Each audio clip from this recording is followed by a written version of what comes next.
Okay, so this video is called Why I Love Africa. And so before I get into why I love Africa, I want to tell you thank you for tuning in. Please like this video, please share, and please subscribe. I will be giving you and sharing with you this journey that I call life that we are living. And right now, I'm so engulfed with loving Africa. If you love Africa, stay tuned, like, comment, make sure you subscribe. So, why I love Africa. Like, you ever feel like you're at home? Like, I'm an African American woman, born and raised. My mother's side is from Nigeria. My father's side is from Trinidad. I did my DNA test. They came back to Yoruba tribe, Yoruba and Fulani tribe of Nigeria. And I always, well, not always, I would say the past 10 years of my life, I've been surrounded by Nigerians. I didn't even know why. I was just into the whole Nigerian culture. And once we did our DNA and did our genealogy and research, boom, found out I was Nigerian. And a lot of my friends would always tell me, "You're more African than me, Sanika." So the very first time I went to Africa was, I think it was 2013. No, that wasn't the very first. That was the first time I went to Nigeria. I don't remember the exact date I went to Africa, but the very first time I went to Africa, I got my feet in the soil was, I think it might have been 2011. I met this. It's in my book actually. It's in my book. It's my first time ever getting my feet in the soil of Africa was in South Africa. I went to Johannesburg. Now, this flight was like 19 hours. It's like so long. Like your very first time you're going to go to Africa, and boom, I took the longest trip to get there.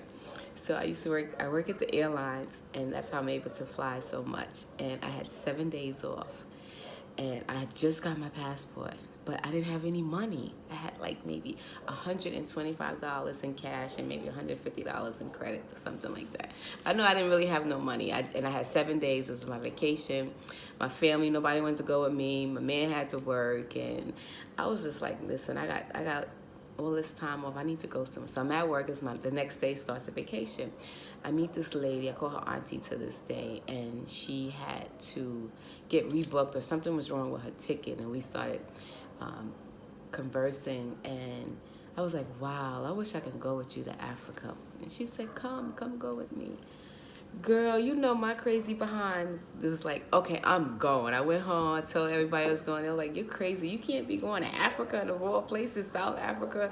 What if something happens? I'm like, well, hey, the most that can happen, I'll have fun. The worst that can happen is like, I'll just get back on the plane and come back, or do what I do here in New York. I mean, like, I'm from New York. You're like, hey, if you can make it in New York, you can make it anywhere. I wasn't afraid. The energy felt right. So my behind, I'm the last one to get on the plane. Like, I'm literally running late to the plane. So when you first time travelers, make sure you're early for your flight, especially an international flight. I didn't know anything about flying, so, well, at least not flying internationally. I mean, I did know stuff about getting to the gate and all that, but like, this is my first time going international. I'm from Queensbridge. Look that up. Queensbridge Projects, going to Africa. And you know, all the stories you hear about Africa, the people are starving and don't go, and they're gonna kill you, or they're gonna eat you, or they do voodoo, and just craziness you hear. You living in huts and there's nothing, you're surrounded by animals. Like, this is the stuff we've been, indoctrinated to see about Africa. They always show you starving babies, right? So like, they don't show you the beauty that Africa possesses. So I'm on a plane. I don't even know if the lady's on the plane because I'm the last one on the plane. It's 19 hours. I'm like, well, hey, I'm going to fly there. If she's not on the plane, I'll just fly back. Hey. So get on the plane. You get 35,000 feet, and I'm in business. So it's my first time in business. I'm loving that. Feeling a little nervous because I don't have that much money on me, and I don't even know if the lady's on the plane. And it's 19 hours. So I think I have more than 7 days off. So I get on the plane. We 35,000 feet in the air, and you get to walk around the plane. I walk to the back, and she's like midway, and I see her, and I'm like, auntie, she said, oh my God, you made it, Sanika, you made it. So when we land, now I feel a lot better because I know, hey, I got a native person from South Africa. She's actually from Zimbabwe, but she has family in Johannesburg and does business in Johannesburg. She's a professor at Clark University. And so when we land, I'm like, my heart is going. Finally, the 19 hours after sleep, waking up, and you're still not there. 19 hours. Just got to prepare for that. So once we get there, I'm like, oh my God, I'm in Africa. Like, I'm super excited. My heart is going because I'm just loving myself. I just started getting into myself and checking out who I really am and getting into my culture and reading books and, So I'm like, yo, I'm in Africa, baby. And I'm with someone that's from Africa, so they're going to show me around. When I tell you I didn't pay for anything, she showed me the time of my life. And all of that nonsense about starving babies, that's a lie. You don't starve. That's a lie. Like, yeah, you have poverty all around the world. Even in New York City, you're going to see homeless people. But the fact that they're starving and, like, big bellies running around, this is craziness. No.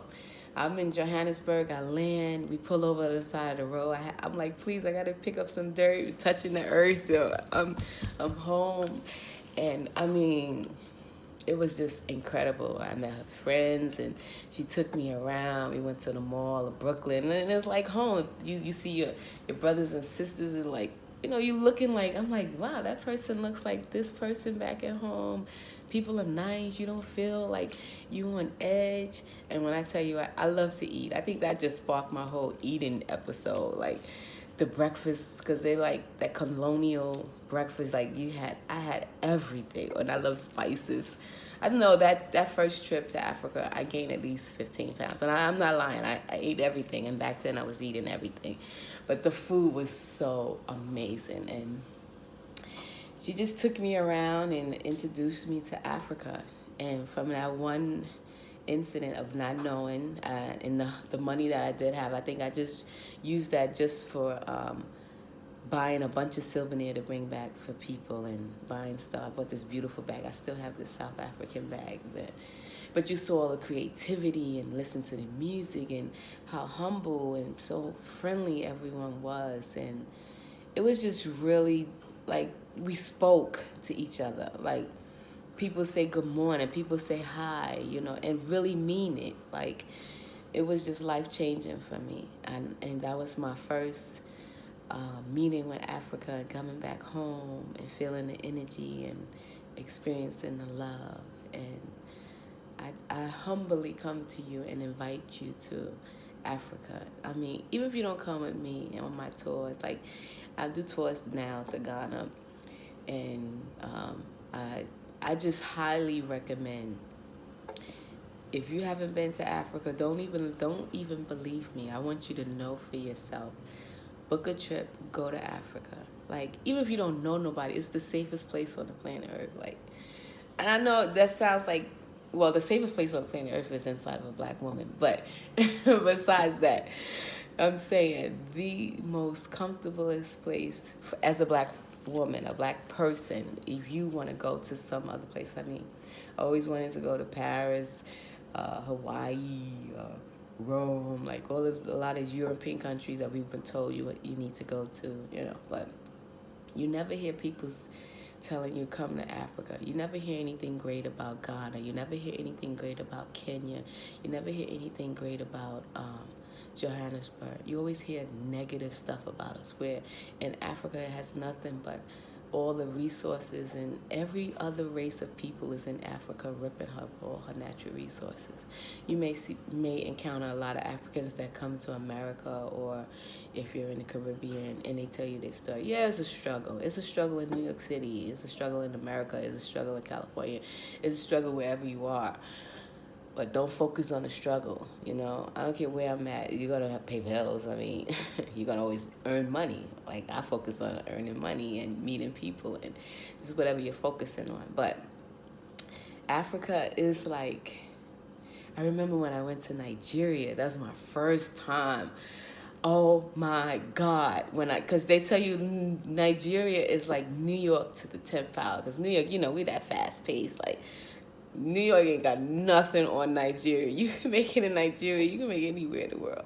For real. Like, just the traffic alone was like, They just do whatever the hell they want. I see why they're so aggressive. Like, that's probably why I'm so aggressive. Like, it's ridiculous. So, but for me, what really the first impression I got from Nigeria of their being so in control and powerful, and when I came through customs, and I saw this, like, it was a black male. He was holding the gun, and he's standing there strong and looking powerful. And then it was this tall Caucasian man. He was really like a big, tall white guy, big, tall Caucasian guy. And when he had to go approach the Nigerian officer, he humbled himself. It was just so mind-blowing. Like, and I'm not prejudiced. I love my race. I love my race. You know, I don't care about. I love my race. I speak to other people. I love people. Don't get it twisted. I love people. But to see this encounter, it was like life-changing for me. Like, I never seen a white person humbly. So I'm not trying to be racist. I'm just trying to explain it where it's not being racist or taken the wrong way. But I've never saw that in America, where he was so, like, in the Nigerian man, the melanated man. He was powerful, and he wasn't even that tall, but he was just the way his position and his mannerism was. And he was like, "Give me your passport," or something. He said something to that effect. And then the Caucasian guy, he kind of humbled himself and gave it. And I'm standing back looking, and I'm like, what's going on here? Like, and the way his authority, he was very authority. How do you say the word? He was just very in control of how he spoke to the guy, and the way he received it. It was just amazing. Like, I never seen that in my whole life, and that just opened my eyes. Like, wow, talk about power. And then when you go through customs and you talking about fun and party in Nigeria, like. And I love to party. I'm sorry. I'm probably going to be partying. I'm 85, turning up. But you partake. They make sure you party. You have a good time. The food, like, if you love spices, I love spices. Maybe you don't like spices, but then you're in for trouble. But the food was just so good. And the men were just so fine. Like, the fashion was so fine. And the sisters is so cool. Like, you just got to get to Africa, like. And then when I went to Ghana, like, that's a whole nother video. Or just check down there somewhere. It's a video on Ghana, like, no, seriously. You just got to go. I know that wasn't really explaining the country, explaining the love that you receive from one another, explaining the genuine respect that we have for one another. Just Africa itself is just so powerful. I see why they try to keep it a secret and make other black people not want to go to Africa. I see why. It's like the Santa Claus tale when you find out that there's no real Santa Claus. That's how I feel like when I went to Africa. All the lies I've been told and shown and spoon-fed, all the negative things about Africa is beautiful. You just take it in the sun, and like, even if you go out to Kenya and you experience the safari and the animals and Mother Nature, and it's order, it's respect, it's love, it's just peace. Like, we just want to have fun. We don't want all this chaos. People come to the country and bring chaos. Wherever they go, they just rape her of her natural resources of just being loving. Like, even just the herbs itself, just think about that for a matter of fact. All the beautiful herbs that we have to heal yourself. Like, before we went to a doctor and took all these pills and stuff like that, that just medicated us, what did we do when we went back home in Africa? We went out to Mother Nature in the forest and picked certain herbs and took this to heal us. You know, like, just simple, loving life. Please. Go home, pay respect to your ancestors. Get your feet, get your body in Africa. Take in some of this beautiful African sun. I can't wait to go back home. I'm excited. Like, I'm missing her right now, just thinking about her. Like, You don't have to look over your shoulder. Like, you got crime probably. I mean, I never experienced it there. But you got poverty. You have the wealth. You know, there's beautiful buildings, beautiful homes, gold, fashion, everything, fun. Like, whatever your wildest dream, sailing. Even go sailing in Africa. They be trying to lie to us. Like, it's crazy. But on the real note, get yourself to Africa. It is absolutely beautiful. Like, just don't even listen to my story. My story is corny, but just go to Africa. If you never do anything else, forget about Paris, forget about Rome, forget about Barcelona. I do love Amsterdam though. But no, seriously, I don't care what part of Africa you go to. I don't even tell you about Egypt. Oh my God. People be like, that's not Africa. No, Egypt is still Africa. It's Africa. Get your feet into some soil in Africa and start reactivating your DNA. And I promise you, you might not be as gung-ho as I am, but you're going to be much, much better than you are. You're going to want to go back. I promise you. If you didn't have a good time you in Africa, please let me know. Tell me why, where you went. But I doubt that. Unless you're just a negative person and just one of the people to come to rape her of her resources, then that's probably why you have a good time. But even with that being said, you're still there trying to get it in. But go to Africa. Go. Come home. The motherland is there waiting for you. Your ancestors will lead the way. I know you think I don't have the money. Trust me, I didn't have the money either. But I found the money. Just how you found, you go shopping, ladies, and you see that dress and it's like $200, or those boots, that's $200, and you know you're not supposed to buy them boots, but you figure out a way how to get those boots. That's how I feel about Africa. You figure out a way to get there by every means necessary. You might not even want to come back. You may not even want to come back. And I'm serious. You might find the love of your life there. You can raise your family there. The land is just flourishing. It's beautiful. I kid you not. It's beautiful. All right, so go home. Come home to the motherland. I know I'm in Vietnam right now, but I'm going back home to my baby. I'm going home to see my motherland. Going home. My house is being built there. Like, I can't wait. I can't wait to share it with you. So, thank you for watching this video. Please like, share, comment. I know I ramble a lot, and I'm getting better. So the more I do this, the better I get. I'm not afraid to show you my true self. This is me. Like, love me or leave me.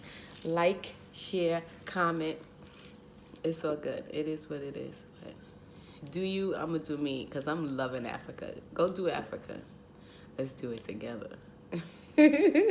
Thank you.